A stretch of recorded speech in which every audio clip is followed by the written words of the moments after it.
এদিকে দ্বিতীয় দফা ভোটের আগে গ্রাউন্ড জিরোয় সিআরপিএফ এর ডিজি সিএপিএফ রাজ্য পুলিশকে সঙ্গে নিয়ে ডায়মন্ড হারবারের নোদাখালীতে রুটমার্চ করলেন জিপি সিং।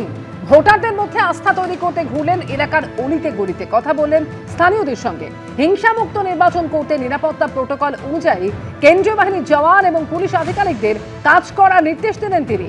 আজ সাজোয়া গাড়ি সেই ছবি পোস্ট করেছেন জিপি সিং।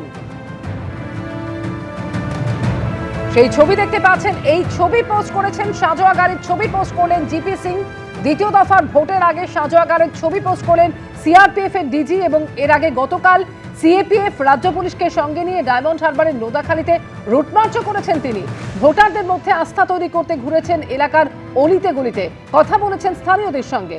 হিংসামুক্ত নির্বাচন করতে নিরাপত্তা প্রোটোকল অনুযায়ী কেন্দ্রীয় বাহিনীর জওয়ান এবং পুলিশ আধিকারিকদের কাজ করার নির্দেশ দিয়েছেন তিনি। আর এরপর আজকে সাজোয়া গাড়ির এই ছবি পোস্ট করেছেন জিপি সিং।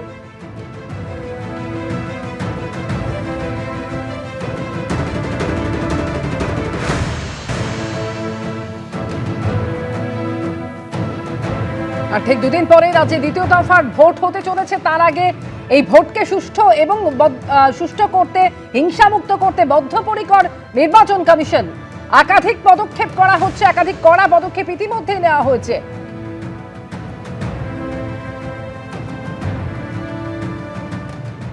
গণতন্ত্র রক্ষার জন্য যে বিষয়গুলির সাহায্য নেওয়া হচ্ছে, যে ভাষ্য তৈরি হচ্ছে, মধ্যে একটা যুদ্ধকালীন তৎপরতা আছে।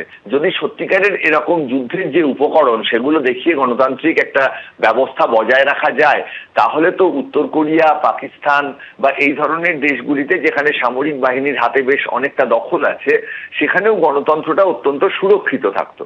অর্থাৎ নিঃসন্দেহে পশ্চিমবঙ্গের রাজনৈতিক যে পরিস্থিতি, সেটা এমন একটা জায়গায় পৌঁছেছে যেখানে আমরা বারবার করে দেখতে পাচ্ছি যে গণতন্ত্রটা রক্ষা করাটা একটা বড় চ্যালেঞ্জ হয়ে দাঁড়িয়েছে। আগামী দিনে আমাদের ভাবতে হবে যে আমাদের এই পশ্চিমবঙ্গের গণতন্ত্র রক্ষায় পশ্চিমবঙ্গের মানুষরা কতটা দায় নিতে পারছেন। হচ্ছে সাধারণ মানুষ, তারা কিন্তু গণতান্ত্রিক একটা ব্যবস্থার মধ্যে আছে, কিন্তু এই গণতান্ত্রিক ব্যবস্থায় যারা নেতৃত্বে আছেন রাজনৈতিক দলগুলির, তাদের কথাবার্তা, তাদের আচার আচরণ, তাদের যে কমিউনিকেশন অন্য দলের প্রতি, তাদের সংসদীয় ব্যবস্থার প্রতি যে অনাস্থা, তাদের হিংসাত্মক বক্তব্যে বারবার ফুটে উঠছে। সেই কারণেই কিন্তু আমাদের গণতন্ত্র রক্ষা করার জন্য সাজোয়া গাড়ির ছবি দিতে হচ্ছে।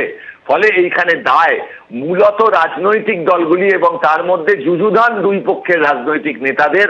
তাদের কারণেই আজকে আমাদের গণতন্ত্র রক্ষার জায়গাটি এতটা অস্বচ্ছ হয়ে পড়ছে।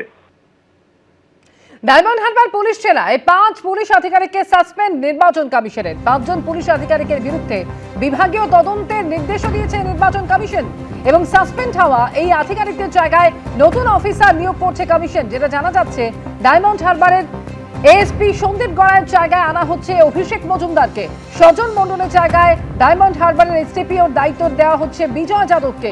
এছাড়া অজয় বাগের জায়গায় ফলতা থানার আইসি পদে আনা হয়েছে পার্থ সারথী ঘোষকে। বর্ষাম চক্রবর্তীর জায়গায় ডায়মন্ড হারবার থানার আইসি করা হয়েছে প্রসেনজিৎ করকে। সাসপেন্ডেড শুভেচ্ছা বাগের জায়গায় উস্তি থানার ওসির দায়িত্বে আসছেন রাহুল কুমার।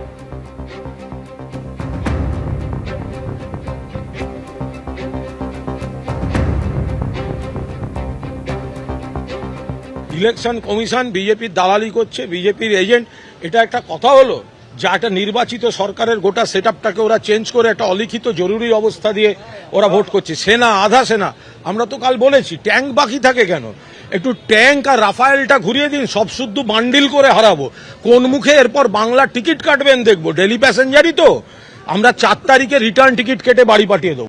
এবিপি আনন্দ, এগিয়ে থাকে, এগিয়ে রাখে।